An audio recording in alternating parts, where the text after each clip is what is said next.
A catastrophic mistake was made on a crowded departure out of Atlanta, just moments before the cabin doors closed. When a smug flight attendant purposely spilled a sticky mimosa onto a quiet black passenger in first class, they had no idea they had just soaked a senior FAA inspector conducting a covert audit. It took less than 3 minutes for the undercover official to ground the entire aircraft and end the attendant's career on the spot. Welcome back to the channel. Brace yourself for an explosive tale of instant karma that fundamentally changed airline protocols forever. Atlanta Hartsfield-Jackson International Airport was humming with its usual chaotic Friday morning energy. Fluorescent lights beat down on the patterned carpets of Concourse B as thousands of travelers dragged wheeled suitcases past fast food kiosks and overflowing trash receptacles. Amidst the rush, Camille Washington stood near Gate B24, holding a lukewarm cup of black coffee and a nondescript boarding pass. Camille was 44 years old, possessing a sharp analytical mind and an unyielding dedication to aviation safety. For 15 years, she had served as a senior aviation safety inspector for the Federal Aviation Administration. Before that, she had logged thousands of hours as a commercial pilot. She knew the Boeing 737-800 inside and out, every rivet, every redundancy system, and every single Federal Aviation Regulation FAR that governed its operation. Today, she was conducting a routine unannounced cabin safety audit on Flight 1492, bound for Chicago O'Hare. For these assignments, Camille intentionally dressed down. She didn't wear a sharp suit or anything that screamed federal government. Instead, she wore a comfortable loose-fitting beige knit sweater, dark slacks, and a pair of practical leather loafers.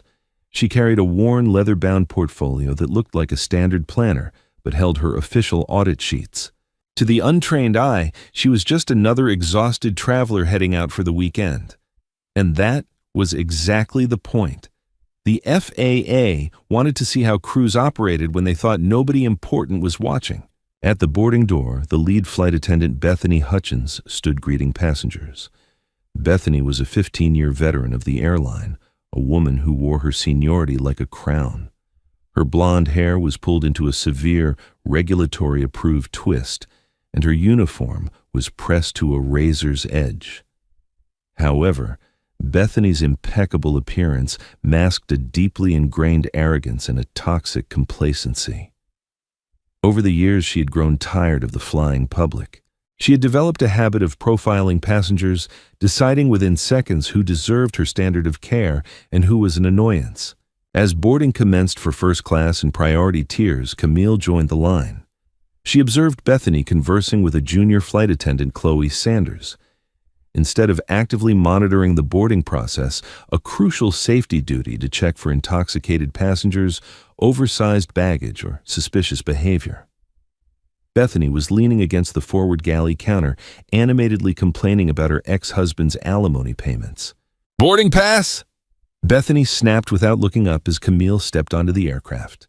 Camille held out the digital barcode on her phone. Bethany finally glanced over. Her eyes swept up and down Camille's unassuming attire. The flight attendant's posture immediately shifted from casual inattention to rigid superiority. It was a subtle microaggression, the kind Camille had experienced 1,000 times before.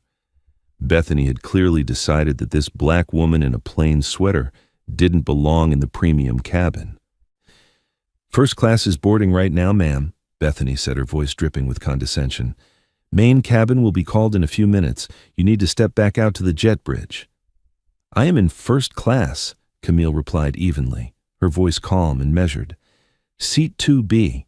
Bethany frowned, snatching the phone from Camille's hand, a minor violation of protocol right there, and squinting at the screen as if searching for a forgery. When the screen clearly displayed Seat 2B, first class, Bethany shoved the phone back. She offered no apology. "Right. Well, keep your bag small. The bins are filling up," Bethany muttered, immediately turning her back to resume her conversation with Chloe. Camille didn't argue. She made a mental note. Failure to properly greet passengers, failure to monitor the boarding door, unprofessional conduct. She walked down the short aisle and found her seat. She hoisted her small carry-on into the overhead bin, noting that the bin directly above row 2 was half filled with the flight crew's personal luggage, including a massive oversized tote bag that clearly belonged to Bethany. Improper stowage of crew baggage in passenger-designated areas. The audit was already yielding results, and the main cabin doors hadn't even closed yet. Camille settled into 2B. Next to her in 2A sat Thomas Arris, a sharply dressed corporate attorney furiously typing on his laptop. He offered Camille a polite, distracted nod before returning to his briefs. Camille opened her leather portfolio, slipping a pen from the spine, and began to make discreet shorthand notations. She was a ghost in the machine, quietly observing the gears turning, waiting to see if the crew would tighten up their operation before takeoff. Unfortunately for Bethany Hutchins, things were about to get much worse. The boarding process dragged on. The main cabin was a chaotic bottleneck of oversized roller bags and frustrated passengers. As the final stragglers found their seats, Camille's trained eyes continued to scan the forward cabin. A passenger in seat 1D, directly behind the bulkhead, had shoved a heavy hard-shell briefcase partially under his seat. However, because it was a bulkhead row, there was no seat in front of him to secure it. The corner of the briefcase was protruding noticeably into the main aisle.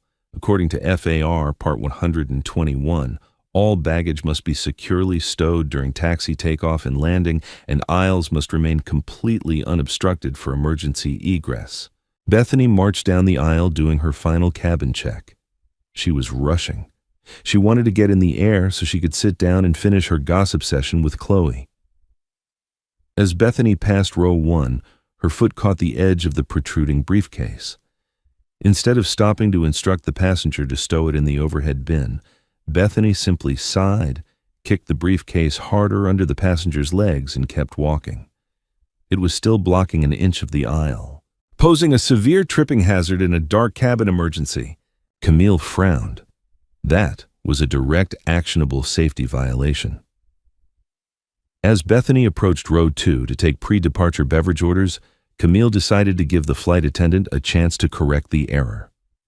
It was standard practice for FAA inspectors to prompt a crew member to see if they recognized a hazard when pointed out. "Excuse me," Camille said politely, keeping her voice low so as not to embarrass the flight attendant. "I noticed that gentleman's briefcase is still sticking out into the aisle.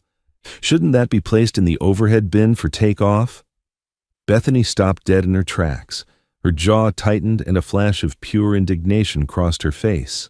How dare this passenger, this woman who didn't even look like she belonged in first class, tell a senior flight attendant how to do her job? Bethany leaned in, placing a hand on her hip. She pasted on a fake, overly bright plastic smile. "Ma'am, I have been flying for 15 years. I assure you I know exactly what the FAA regulations are. The bag is perfectly fine. I suggest you focus on relaxing and let the professionals handle the safety of this aircraft. Now, would you like a pre-departure beverage, or are you just going to audit my cabin all morning?" Thomas Arris in seat 2. A stopped typing. He glanced over, clearly taken aback by the flight attendant's aggressive, unprofessional tone. Camille, however, remained impassive. She simply looked Bethany in the eye and said, "Just a glass of water, please. No ice." "Right away," Bethany said, tightly spinning on her heel and marching back to the forward galley. In the galley out of sight, Bethany was seething. She violently yanked a plastic cup from the dispenser. "Can you believe the nerve of 2B?" she hissed to Chloe, who was pulling the beverage cart into position. "Telling me how to stow bags. Who does she think she is? Some people get one upgrade and suddenly they're the CEO of the airline." Chloe looked nervous. "Bethany, maybe you should just move the bag. If the captain sees..." "The captain isn't leaving the flight deck, and I am not moving a bag because some entitled passenger wants to play airplane police," Bethany snapped. She grabbed a tray and loaded it with drinks of scotch on the rocks for 1A, a mimosa for 2C, and the water for Camille. But as she looked at the tray, a petty, malicious idea took root in her mind. Bethany swapped the water for a secondary mimosa she had poured a tall glass, filled to the brim with sticky orange juice and cheap acidic sparkling wine. Bethany walked back into the cabin carrying the tray with a reckless, unbalanced swagger. She served 1A his scotch. Then she stepped beside row 2. Camille was looking down at her portfolio, quietly writing a note about the unsecured baggage and the hostile crew interaction.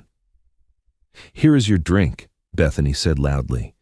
As Camille reached up to take the glass, Bethany deliberately twisted her wrist. She didn't just drop the glass, she flicked the tray upward. The tall glass tipped forward, and 8 ounces of cold, sticky, orange-colored alcohol cascaded directly into Camille's lap. The liquid soaked through her knit sweater, saturated her slacks, and splashed directly onto the open pages of her leather portfolio, smearing the ink on her official FAA audit sheets. The cabin went dead silent. Thomas Aris gasped instinctively, pulling his laptop away from the splash zone.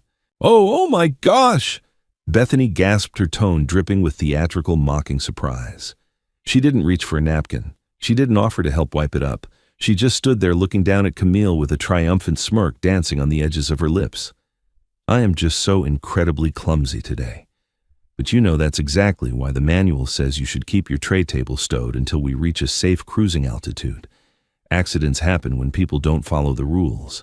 It was a blatant, calculated humiliation. Bethany was punishing Camille for speaking up, using the spill to put her in her place. Camille sat perfectly still for 3 seconds. She felt the cold liquid seeping into her clothes. She looked down at the ruined, ink-stained pages of her federal documents. Then she slowly looked up at Bethany Hutchins. There was no anger in Camille's eyes. There was no embarrassment. There was only the cold, unyielding calculation of a federal regulator who had just witnessed a crew member prove herself dangerously unfit for duty. "An accident," Camille repeated, her voice eerily calm. "Yes, an accident," Bethany challenged, crossing her arms. "I can get you some paper towels from the lavatory, but you'll have to clean it up quickly. We're closing the doors." "Don't bother," Camille said. Camille slowly closed her ruined portfolio. She stood up. Even soaked in sticky juice, she commanded a sudden, terrifying presence that made Bethany instinctively take a half-step backward. Camille reached into the interior pocket of her sweater. She bypassed her wallet and pulled out a heavy black leather credential case. With a flick of her wrist, she flipped it open, revealing a gleaming gold shield and a stark white federal identification card. She held it up directly at Bethany's eye level. "My name is Camille Washington," she said, her voice carrying the weight of the federal government, crisp and loud enough for the entire first-class cabin to hear. "I am a senior aviation safety inspector for the United States Federal Aviation Administration, and I am currently conducting an official, unannounced line operations safety audit of this flight." The smirk vanished from Bethany's face so fast it looked as if she had been physically struck. All the color drained from her cheeks, leaving her looking sickly and pale.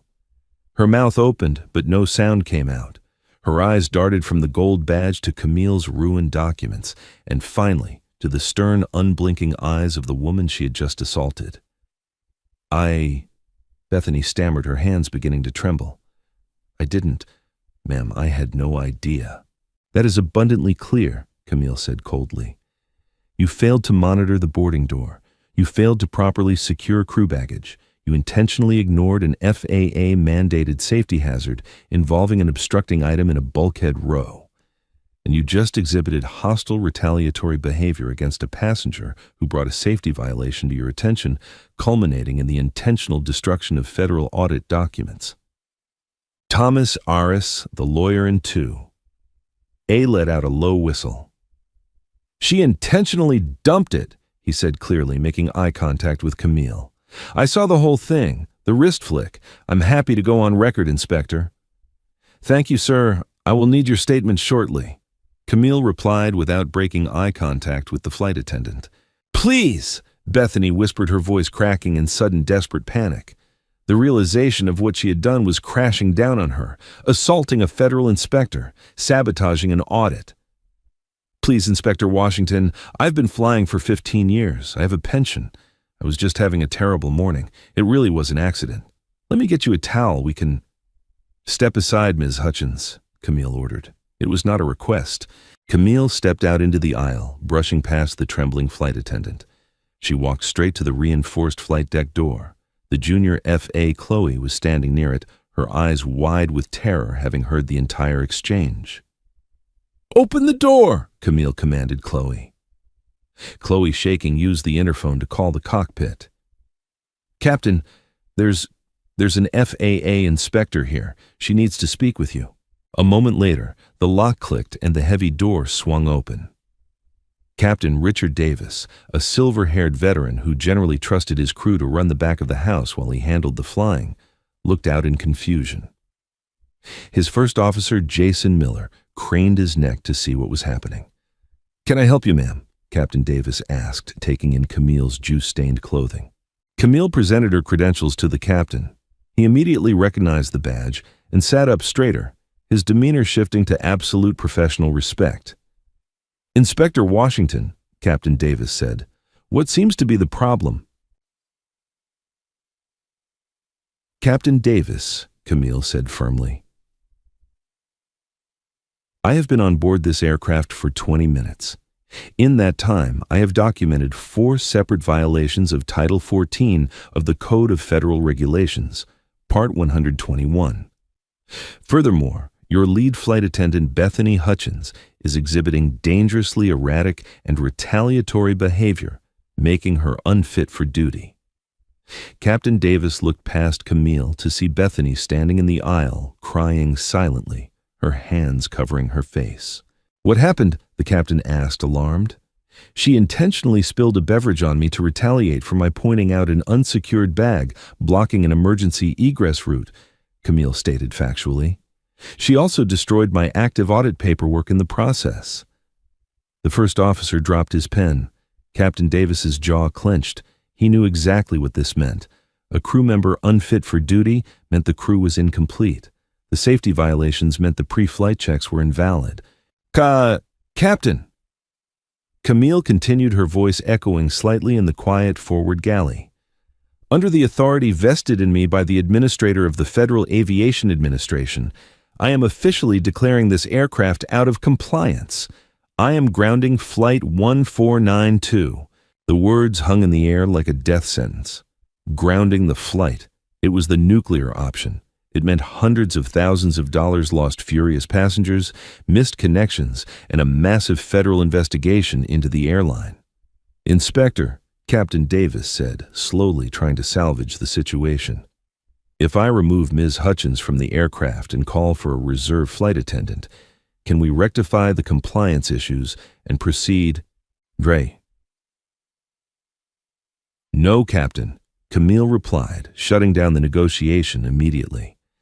"The entire cabin requires a top-to-bottom re-inspection. The safety culture of this specific crew has been severely compromised.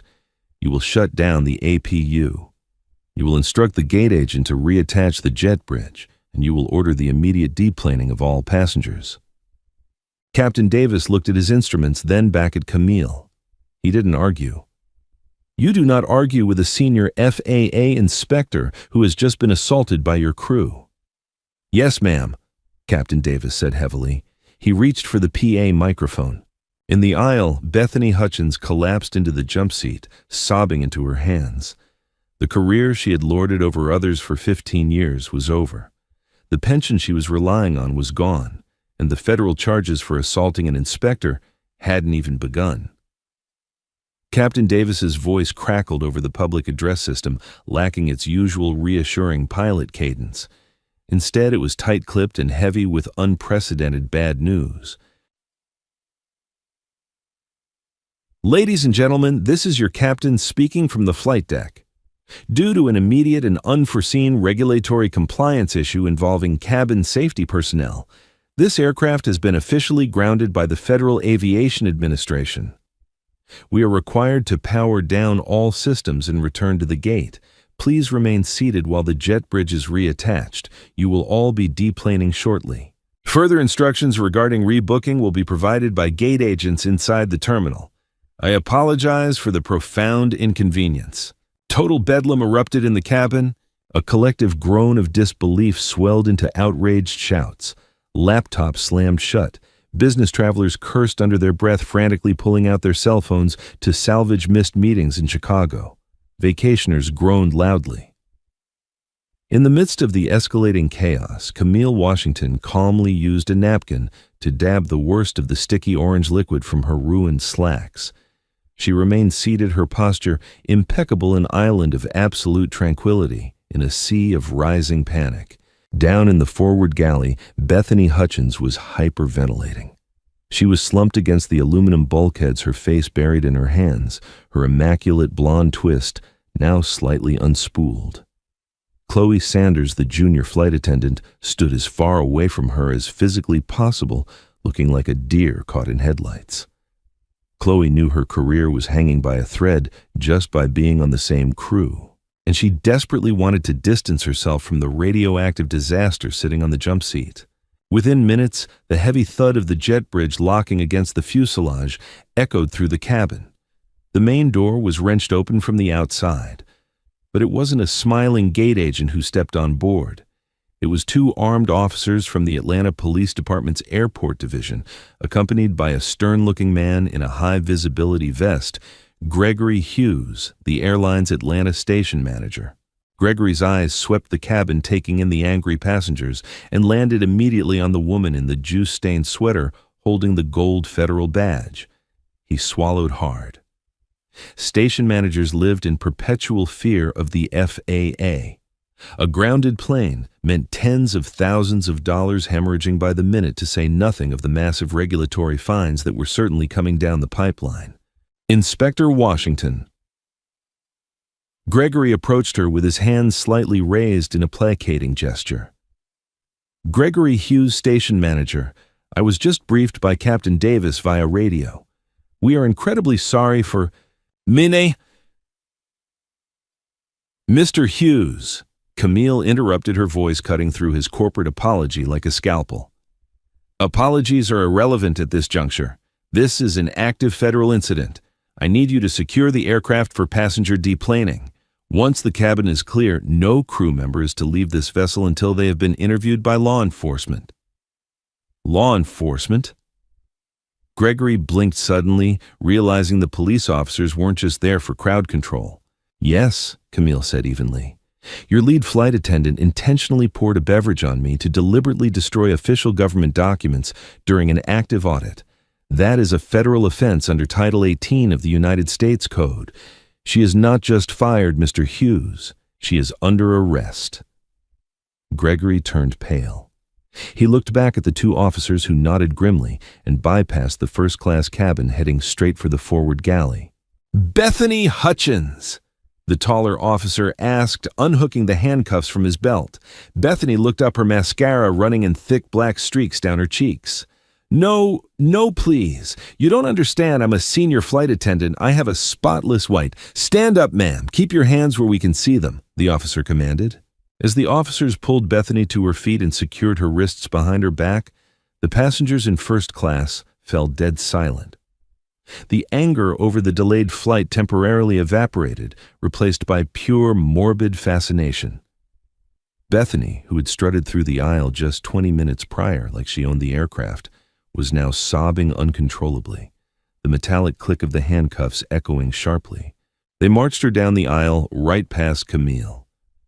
Bethany didn't look up. She kept her chin tucked into her chest, her face burning with the ultimate agonizing humiliation of the perp walk. Every passenger in the premium cabin had their phones out, recording the magnificent downfall of the arrogant crew member.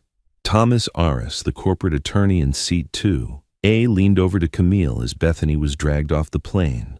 Inspector Thomas said, pulling a premium embossed business card from his jacket pocket and handing it to her. I have a deposition in Chicago I'm going to miss, but frankly, watching that woman get what was coming to her was worth the airfare. I saw the deliberate wrist flick. I saw her mock you afterward. Call me any time. I will testify to the whole thing. I appreciate that, Mr. Aris. Camille said, carefully placing the dry card into her pocket. The Department of Transportation's legal counsel will be in touch. The deplaning process was slow and miserable. As passengers trudged off the aircraft, glaring daggers at the remaining crew, Camille finally stood up. She had a mountain of paperwork to file, a ruined outfit to change out of, and a deeply corrupted airline safety culture to completely dismantle. 400 miles away, inside the glass and steel headquarters of the airline in Dallas, Texas, the atmosphere in the executive suite was reaching a boiling point. Richard Montgomery, the vice president of flight operations, stared at the blinking red light on his desk phone. It was the emergency hotline from the Atlanta hub. A grounded flight was rare. A flight grounded at the gate by an undercover FAA inspector was a nightmare. But a flight grounded because a senior flight attendant had physically assaulted the inspector and destroyed federal audit documents that was an extinction-level event for the airline's PR department. Richard rubbed his temples, feeling a massive migraine coming on. Sitting across from him was Brenda Walsh, the regional representative for the Flight Attendants Union. Brenda had marched into his office 10 minutes ago, armed with bluster and demands, determined to protect her dues-paying member from what she assumed was a severe overreaction by an uptight federal bureaucrat. "Richard, we need to get Bethany out of airport lockup immediately," Brenda demanded, crossing her arms. "She's a 15-year veteran. You know how stressful the boarding process is." The inspector startled her. It was turbulence. "Bratty." Brenda the plane was parked at the gate. Richard snapped, pulling up the preliminary incident report on his monitor. "There is no turbulence on the tarmac. Furthermore, we have 3 sworn statements from first-class passengers, including a high-profile corporate litigator, stating the spill was completely intentional and retaliatory." "Passengers lie to get travel vouchers all the time," Brenda argued, though her voice wavered slightly. "Do they also lie about the safety violations?" Richard shot back, turning his monitor so Brenda could see the screen. "Inspector Washington has already filed her preliminary Form 8000-36. Bethany failed to secure a bulkhead bag, a direct FAR Part 121 violation. She improperly stowed her own personal oversized luggage in a passenger bin. She failed to monitor the boarding door. And then, instead of taking the correction, she assaulted the inspector." Brenda leaned forward, reading the digital report. Her face fell. The union was strong, but it wasn't magic. They could protect members from unfair scheduling and management overreach, but they could not protect a member who caught a felony charge for attacking a federal regulator on duty. "Assault," Brenda whispered. "They're actually charging her D-tier." "The U.S. Attorney's Office in Atlanta has already taken jurisdiction," Richard said grimly, "because it happened on an aircraft, and because it involved a federal official conducting official duties, it falls under federal purview. The FBI is taking over the investigation from the airport police as we speak." Brenda slowly sank back into her leather chair. "Oh my God. It gets worse," Richard said, pulling up a second file. "When the FAA ground stop came in, I had our internal HR team pull Bethany Hutchins' complete personnel file. I wanted to know how a 15-year veteran makes a rookie mistake this catastrophic." He spun a thick manila folder across the desk. Brenda opened it tentatively. "Look at the dates," Richard instructed. 6 different passenger complaints in the last 3 years. 4 of them specifically allege racial profiling and aggressive behavior toward minority passengers in premium cabins. 1 passenger claimed Bethany deliberately withheld meal service. Another claimed she threatened to have them removed for simply asking for a blanket. Brenda flipped through the pages, her stomach turning. Why wasn't she disciplined? Why wasn't the union notified of a progressive disciplinary track? Because, Richard said, his voice dropping to a dangerous growl, her base manager in Atlanta, Kevin O'Connor, happens to be her brother-in-law. He buried the complaints. He coded them as passenger disputes unresolved and wiped the penalty points from her record. The FAA just subpoenaed our entire Atlanta management communication log. They are going to find this Brenda. They are going to find out that our management actively protected a hostile, racist flight attendant right up until the moment she assaulted an inspector. The room went dead silent. The implications were staggering. This wasn't just a rogue employee anymore. This was a systemic failure of the airline's management to enforce safety and anti-discrimination policies.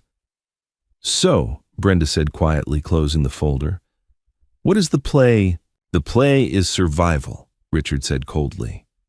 We do not defend her. We terminate Bethany Hutchins immediately for cause effectively stripping her of her pension and travel privileges. We fire Kevin O'Connor by the end of the business day for gross misconduct and falsifying HR records.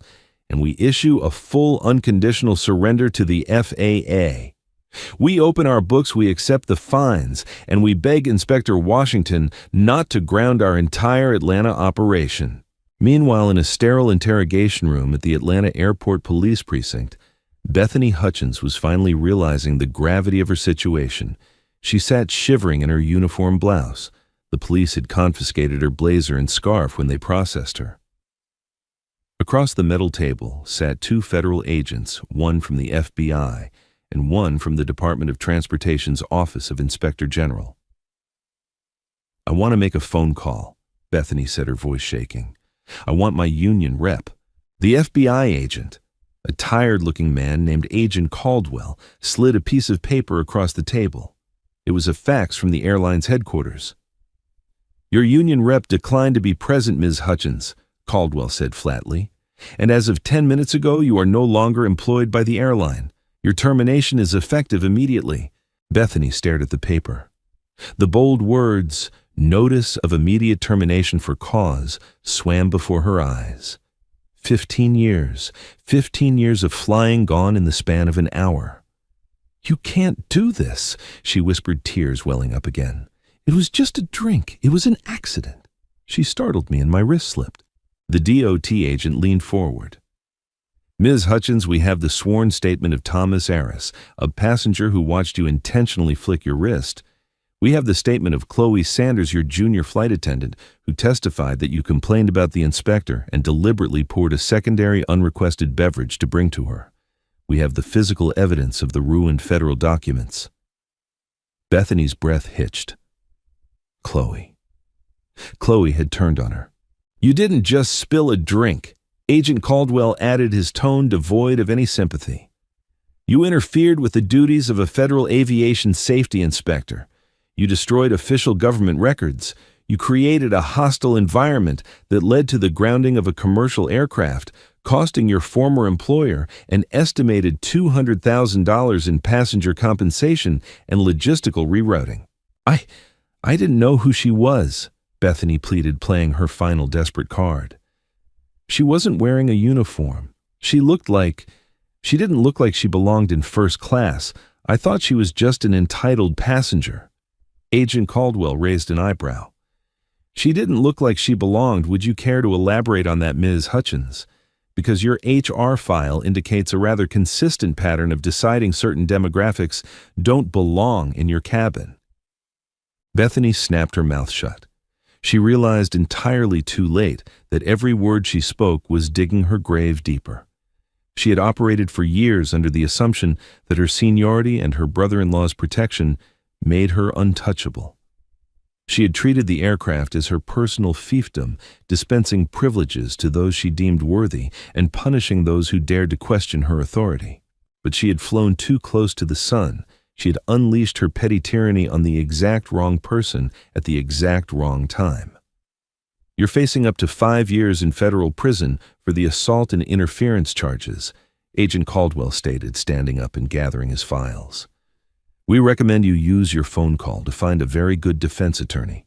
Your union isn't coming to save you." 6 months later, the dust had ostensibly settled at Atlanta Hartsfield-Jackson, but the landscape of the airline industry had been permanently altered by the events of Flight 1492. Camille Washington sat at her pristine desk in the FAA's regional headquarters, a fresh cup of black coffee steaming next to a towering stack of compliance reports. She wore a sharp navy blue blazer today, her demeanor as focused and unyielding as ever. The orange juice incident was a distant memory, but the reverberations of her audit were still shaking the foundations of commercial aviation. The fallout had been biblical. When Camille submitted her final comprehensive report, she didn't just detail the specific infractions committed by Bethany Hutchins. She utilized the subpoenaed HR documents to expose the systemic corruption within the airline's Atlanta management hub. She proved that the airline had allowed a culture of complacency, racial profiling, and safety negligence to fester under the protection of nepotism. The Federal Aviation Administration did not take the revelation lightly. The agency brought the hammer down on the airline with a force not seen in a decade. First came the fines. The airline was slapped with a staggering $2.5 million civil penalty for failing to address known safety hazards and for maintaining fraudulent personnel records that obscured a crew member's unfitness for duty. The shareholders were furious. The board of directors demanded a bloodletting. Richard Montgomery, the VP of Flight Operations, managed to keep his job by orchestrating the immediate firing of Kevin O'Connor and systematically purging the Atlanta hub's middle management layer. Every single flight attendant and gate agent based in Atlanta was forced to undergo a rigorous 2-week retraining program focused on FAA compliance de-escalation tactics and strict anti-bias protocols. The FAA mandated quarterly, unannounced line audits for the airline for the next 3 years, a probationary status that cost the company millions in administrative overhead. As for Bethany Hutchins, the reality of her new life was a stark, brutal contrast to the glamorous jet-setting lifestyle she had once enjoyed. Her federal trial had been swift and merciless. Her defense attorney had tried to argue that the spill was accidental and the subsequent hostile remarks were merely workplace stress. But the prosecution utterly dismantled that narrative. They put Thomas Aris on the stand, who painted a vivid picture of Bethany's sneering arrogance. They put Chloe Sanders on the stand, who tearfully admitted to Bethany's premeditated malice in the galley. But the most damning testimony came from Camille herself. Camille didn't yell on the stand. She didn't act vindictive or angry. She simply sat in the witness box and calmly, clinically detailed how a flight attendant allowed her personal prejudices and unchecked ego to compromise the safety of 160 passengers. She explained how the protruding bag Bethany ignored could have tripped passengers in a smoke-filled cabin during an evacuation, potentially costing lives. She explained that a crew member who violently snaps at a simple safety reminder is psychologically unfit to handle a real mid-air emergency. The jury deliberated for less than 4 hours. Bethany Hutchins was found guilty of interfering with a federal official and destruction of government property. The judge, noting her lack of remorse and her history of passenger mistreatment, sentenced her to 18 months in a low-security federal correctional institution, followed by 3 years of supervised release. Furthermore, as a convicted felon whose crime occurred on a commercial aircraft, Bethany was placed on the federal no-fly list. She wasn't just fired from her airline. She was permanently banned from ever boarding a commercial aircraft in the United States again. Her pension was significantly reduced due to her termination for gross misconduct, leaving her financially ruined. The story of the orange juice audit became legendary within the halls of the FAA and the break rooms of every major airline. It became a mandatory case study in flight attendant training academies across the country. Instructors would project a photo of a ruined, juice-stained federal audit sheet on the whiteboard and tell the new recruits, never assume you know who is sitting in your cabin and never let your ego override your duty. Back in her office, Camille picked up her pen and signed the final line of a new compliance audit for a different airline. She closed the file and placed it in her outbox. She felt no personal triumph over Bethany's imprisonment. She only felt the quiet satisfaction of a system functioning exactly as it was designed to. A dangerous element had been removed from the sky, a corrupt management structure had been dismantled, and the flying public was infinitesimally safer because of it. Her desk phone buzzed. It was her supervisor, Regional Director David Holden. Washington. David's voice crackled through the speaker. I just got the tip sheet for tomorrow's schedule. We have a string of reports coming out of Miami regarding ground crew ignoring weight and balance protocols on the red-eye flights to South America. Camille smiled faintly, her eyes scanning the sprawling map of domestic flight routes pinned to her office wall. The work was never done. There was always another corner being cut, always another ego prioritizing convenience over safety. I'll pack a bag, David. Camille said, reaching for her old reliable leather portfolio, a brand new one replacing the one that had been destroyed. "I'll take the 6 a.m. flight out, coach class." "Undercover?" David asked. "Always," Camille replied. "Let's see how they act when they think nobody is watching." Miami's humid night air clung to the tarmac like a wet, suffocating blanket. It was 2 a.m. at Miami International Airport, and the sprawling cargo ramps were a symphony of roaring auxiliary power units, diesel engines, and the sharp beeping of reversing belt loaders. Camille Washington stood in the shadows near Gate D45, wearing a scuffed yellow high-visibility vest over a simple gray polo shirt and dark cargo pants. She held a battered clipboard. Blending in perfectly with the dozens of exhausted ramp workers swarming beneath the belly of a massive Boeing 757-200 bound for Bogotá, Colombia. This was the front line of commercial aviation, a gritty, high-stakes environment where compliance was often viewed as an irritating suggestion rather than a rigid law. Camille was here, following a disturbing anonymous tip to the FAA's whistleblower hotline. The tip alleged that a third-party ground-handling company, Global Freight Solutions, was systematically falsifying weight and balance manifests to smuggle heavy, undeclared cargo out of the country, avoiding massive freight taxes and blatantly ignoring aircraft structural limits. Camille's eyes were locked on a specific piece of equipment, a heavily worn cargo loader, lifting a reinforced aluminum pallet toward the aircraft's aft lower lobe. According to the digital manifest Camille had discreetly downloaded an hour earlier, Pallet 44, Bravo was supposed to contain lightweight textiles, mostly bulk cotton shirts and woven fabrics weighing exactly 800 pounds. However, Camille had spent a decade in the cockpit. She knew physics. As the diesel forklift maneuvered Pallet 44 Bravo toward the belt, the rear wheels of the heavy-duty forklift visibly strained, lifting half an inch off the concrete under the immense torque. The heavy rubber tires on the front axle bulged dramatically. That pallet didn't weigh 800 pounds. It weighed at least 4,000. If a 757 took off with 4,000 undeclared pounds loaded entirely in the aft section, it would push the aircraft's center of gravity CG dangerously past the aft limit. The moment the pilot pulled back on the yoke to rotate during takeoff, the nose would pitch up uncontrollably.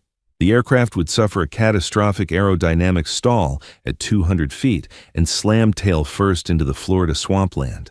Camille stepped out of the shadows, her clipboard raised, walking purposefully toward the loading zone. "Hold the lift!" she shouted over the din of the engines, flashing a standard airline ramp auditor badge, her cover identity for the night. The young ramp worker operating the loader, a nervous-looking kid named Tommy, immediately pulled his foot off the gas. The pallet slammed back onto the tarmac with a heavy metallic thud that shook the concrete. "What's the problem?" Tommy yelled back, wiping sweat from his forehead. "We're 10 minutes to pushback dispatches screaming at us." "I need to verify the tag on 44-Bravo, Camille said firmly, stepping up to the massive plastic-wrapped cube. She reached out and tapped the side. It was solid, unyielding metal beneath the wrap, definitely not textiles. "This weight is completely miscalibrated." "Hey, back away from the freight!" A booming, furious voice echoed across the ramp. Camille turned. Striding toward her through the glaring floodlights was the shift supervisor for Global Freight Solutions. He was a thick-set man in his early 50s, his face flushed red with heat and anger, wearing a sweat-stained polo shirt. As he stepped closer, the harsh ramp lights illuminated his features. Camille's breath caught for a fraction of a second. She recognized him instantly. It was Kevin O'Connor. 6 months ago, Kevin O'Connor had been the base manager for the airline in Atlanta. He was the brother-in-law of Bethany Hutchins, the disgraced flight attendant. Kevin was the corrupt middle manager who had actively buried Bethany's racism complaints and falsified her HR records, a cover-up Camille had ruthlessly exposed during her audit. The FAA investigation had cost Kevin his prestigious high-paying airline career, his unvested stock options, and his industry reputation. Banned from working directly for major commercial passenger airlines, Kevin had clearly scrounged a job managing night shift cargo for a shady third-party vendor. Kevin stopped 3 feet away from Camille. He squinted his eyes, darting from her scuffed work boots to her clipboard, and finally to her face. Recognition dawned on him like a slow-motion train wreck. The blood drained from his red, sweaty face, only to return a second later in a rush of pure, unadulterated hatred.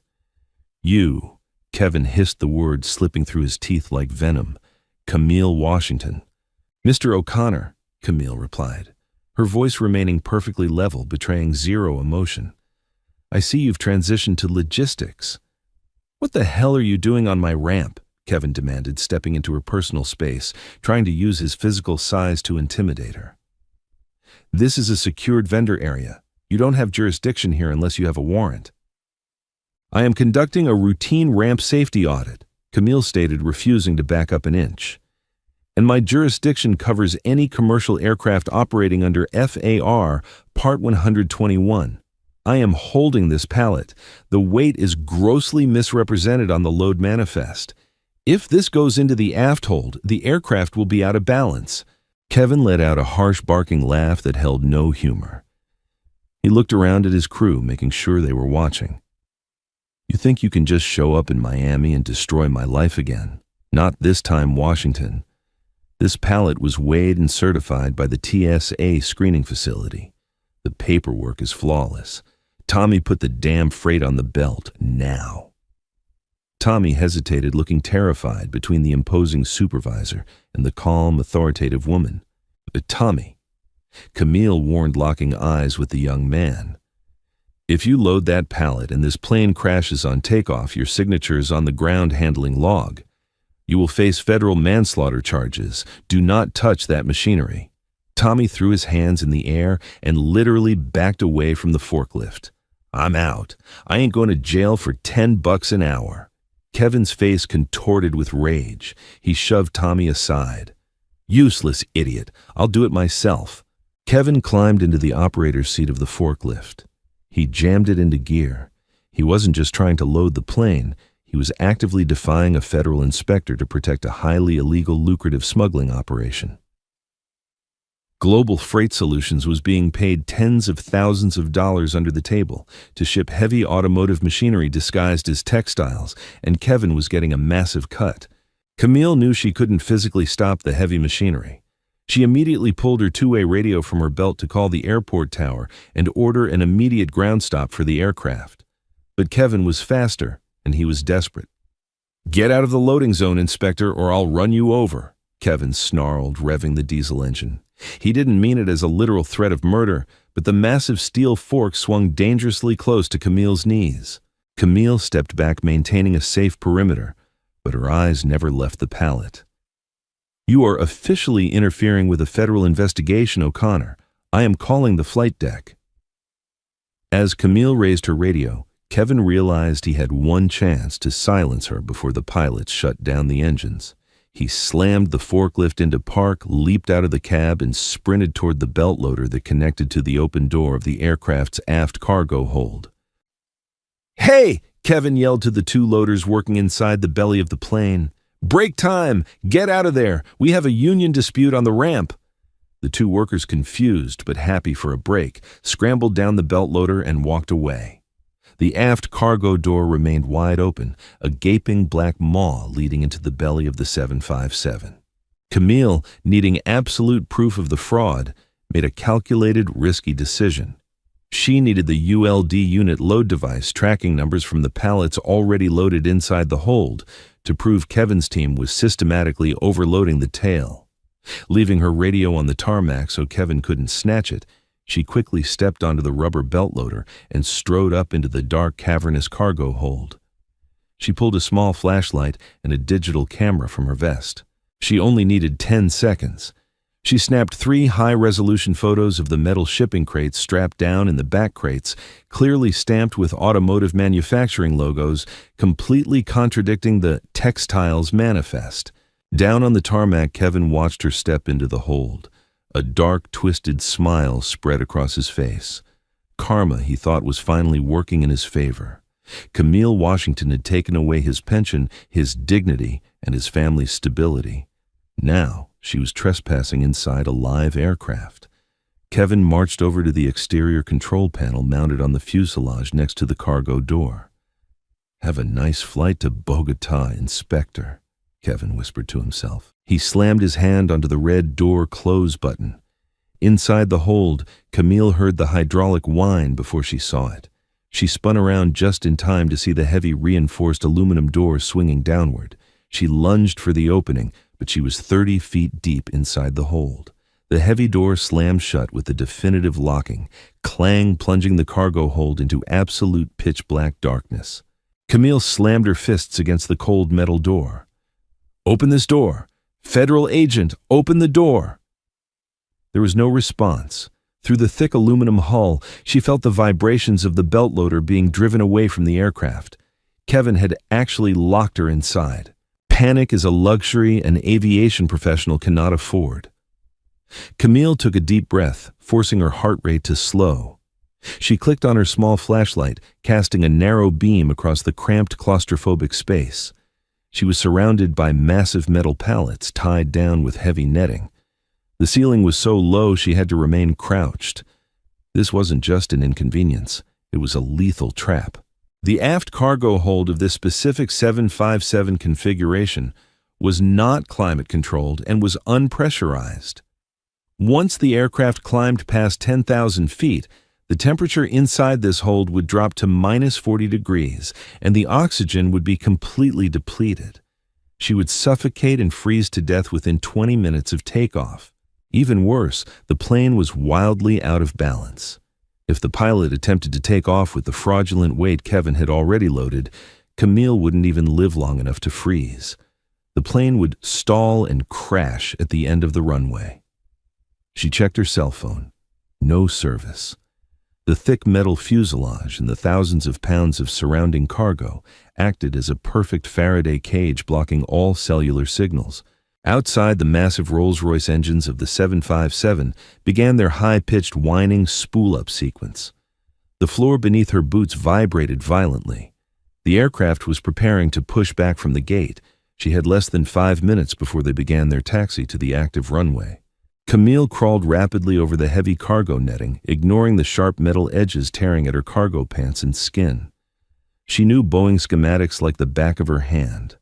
Every commercial aircraft had a mechanic's interphone jack hidden inside the cargo holds, allowing maintenance crews to communicate directly with the flight deck during ground servicing. She reached the forward bulkhead of the aft hold. She ran her flashlight beam desperately along the walls, searching for the small recessed panel. There. A small square metal flap near the ceiling. She popped it open. Inside were 2 standard aviation headset jacks. Camille unzipped the side pocket of her cargo pants. She never conducted an audit without her personal noise-canceling aviation headset, a habit from her days as a commercial pilot.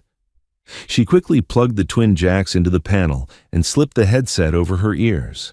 She pressed the push-to-talk button on the cord. "Flight deck, this is FAA, Inspector Washington in the aft cargo hold. Do you read emergency ground stop? I repeat, emergency ground stop." Static hissed in her ears, nothing but the deafening roar of the engines bleeding through the fuselage. "Captain, this is an FAA emergency abort pushback."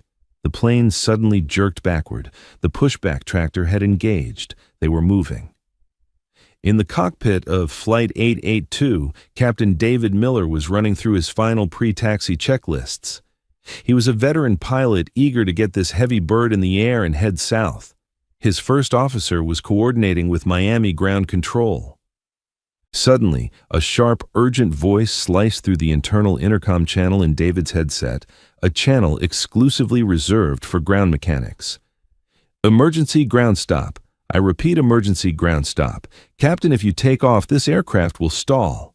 David froze. He looked at his first officer, who looked equally bewildered. They were already moving, rolling backward onto the active taxiway. "Who is on the maintenance channel?" Captain Miller demanded, his hand hovering over the parking brake. "Ground crew, we are actively pushing back. Clear the channel." Captain Miller. The voice came back crystal clear and commanding. "This is Senior Aviation Safety Inspector Camille Washington of the Federal Aviation Administration. I am currently locked inside your aft cargo hold. Your load manifests have been criminally falsified by the ground handling team.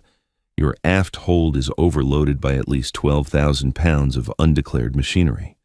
Your center of gravity is fatally out of limits. Set your parking brake immediately. Captain Miller's blood ran cold. An FAA inspector trapped in his hold, a falsified W&B manifest. If what she was saying was true, the calculations his flight computer had generated for takeoff speeds and trim settings were completely wrong. Rotating the aircraft with that much hidden aft weight would instantly cause a fatal tail strike and an unrecoverable stall. Pilots are trained to err on the side of extreme caution. Mreti. Miami Ground Flight 882 declaring an emergency on the taxiway. Captain Miller snapped into his radio. We are aborting pushback. Tell the tug driver to stop immediately, requesting airport police and fire rescue to our position. David slammed his hand down, setting the aircraft's heavy parking brakes. The massive jet jolted to a sudden violent halt, sending a shudder through the entire airframe. Down in the dark cargo hold, Camille was thrown forward by the sudden deceleration, slamming her shoulder hard against a metal crate. She winced, rubbing her arm, but let out a massive sigh of relief. The engines began to spool down. The vibration ceased. She had stopped the chain reaction. Out on the ramp, Kevin O'Connor was standing near his pickup truck, a smug grin plastered across his face. He watched the 757 being pushed back, assuming Camille was screaming helplessly in the dark. He figured she would end up stranded in Bogota, without her passport, completely humiliated. He would claim she sneaked aboard, and he simply didn't see her when he closed the door. It was the perfect revenge. But then the aircraft stopped abruptly in the middle of the taxiway. The engines whined down to a quiet idle. Kevin's smile vanished. What are they doing? He muttered, pulling out his ground radio. Tower, why is 882 parked on the active? Suddenly, the ramp was flooded with flashing red and blue lights. 4 Miami-Dade police cruisers and 2 massive yellow airport fire trucks came screaming around the terminal tires, squealing completely surrounding the parked aircraft. Officers leaped out assault rifles drawn, forming a perimeter. What the hell is going on? Kevin yelled, jogging toward the aircraft.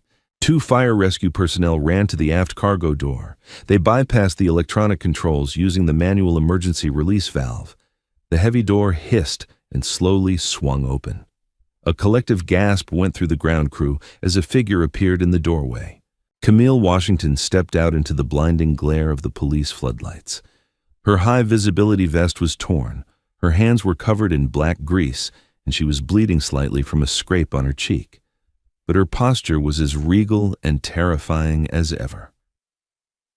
She walked slowly down the belt loader, holding her gold FAA badge high in the air. Inspector Washington, are you injured? The lead police officer shouted, running up to her. I am fine, Lieutenant, Camille said loudly, ensuring her voice carried across the silent ramp. However, I need you to immediately secure this aircraft as a federal crime scene. The cargo inside that hold contains illegal, undeclared heavy machinery. Kevin O'Connor stood paralyzed behind the police line. He felt his legs turn to jelly. She was out. She had survived. And she had the proof. Camille turned her head, her sharp eyes locking onto Kevin in the crowd. She raised her hand and pointed a single steady finger directly at his chest. Arrest that man, Camille ordered, her voice echoing with absolute authority. Kevin O'Connor, charge him with the attempted murder of a federal officer, destruction of an aircraft, and violations of the Federal Aviation Act, and secure his office. You're going to find a multi-million-dollar smuggling ring on his hard drives. No, Kevin screamed, finally breaking his paralysis. He turned to run to flee into the labyrinth of the airport terminals, but he didn't make it 3 steps. 2 burly Miami-Dade officers tackled him to the concrete, driving his face hard into the oily tarmac. The click of handcuffs was a sound Kevin never thought he would hear, applied to his own wrists. As they dragged him to his feet, his nose bleeding and his polo shirt torn, he looked back at Camille. There was no defiance left in his eyes, only the crushing, inescapable realization of absolute ruin. "You should have learned your lesson in Atlanta, Mr. O'Connor," Camille said coldly as they dragged him past her. "The FAA doesn't negotiate with bullies, and we certainly don't let them fly." The fallout from the Miami incident eclipsed even the Atlanta scandal. The FBI raided Global Freight Solutions the next morning. They uncovered a massive international smuggling syndicate, moving stolen manufacturing equipment into South America, utilizing falsified airline weights to bypass customs. Kevin O'Connor was at the center of the logistics ring. Karma is often described as a boomerang, but for Kevin O'Connor, it was a freight train. Facing life in prison for the attempted murder charge involving the cargo hold trap, Kevin took a federal plea deal. He turned state's evidence against the cartel that had hired him, ensuring he would spend the next 25 years in a high-security federal penitentiary, constantly looking over his shoulder. He was completely stripped of his assets, his reputation destroyed beyond repair. By a strange twist of bureaucratic fate, Kevin was processed into the federal penal system on the exact same day that his sister-in-law Bethany Hutchins reported to her low-security facility in Alabama. The two family members who had built their careers on arrogance profiling and cutting safety corners had completely destroyed each other by targeting the exact same incorruptible woman. A month later, Camille Washington stood on the flight deck of a brand-new Boeing 787 Dreamliner in Seattle, conducting a final certification check before the aircraft was delivered to an airline. The captain, a young woman who had just earned her 4th stripe, looked at Camille with a mixture of deep respect and slight intimidation. The legend of the inspector who survived the cargo hold trap had spread through the industry like wildfire. "Everything looks perfect, Inspector," the young captain said nervously. Camille signed the final authorization form with a smooth stroke of her pen. She smiled warmly, a rare, genuine expression that transformed her face. "You have a beautiful aircraft, Captain. And your crew's safety protocols are flawless," Camille said, handing the paperwork over. "Have a safe flight." As Camille walked off the pristine aircraft and into the busy terminal, she blended right back into the crowd. No uniform, no fanfare. Just a quiet woman in a beige sweater, carrying a leather portfolio, acting as the invisible shield between the flying public and the egos that threatened them. She checked her phone. A new assignment had just populated. A crew in Chicago was allegedly ignoring de-icing protocols to save time. Camille picked up her pace, heading toward her gate. The sky was vast, the planes were many, and the work of keeping them safe was never truly finished. And that is the ultimate drop of hard karma. From a spilled drink in first class to a multi-million-dollar smuggling ring busted on the tarmac, Inspector Washington proves that nobody is above the law. When entitled egos try to cheat the system, they eventually crash and burn. Did you love seeing Kevin get exactly what he deserved? Hit that like button right now. Share this thrilling story with your friends. And make sure to subscribe to our channel so you never miss out on these insane real-life drama stories. Stay safe out there.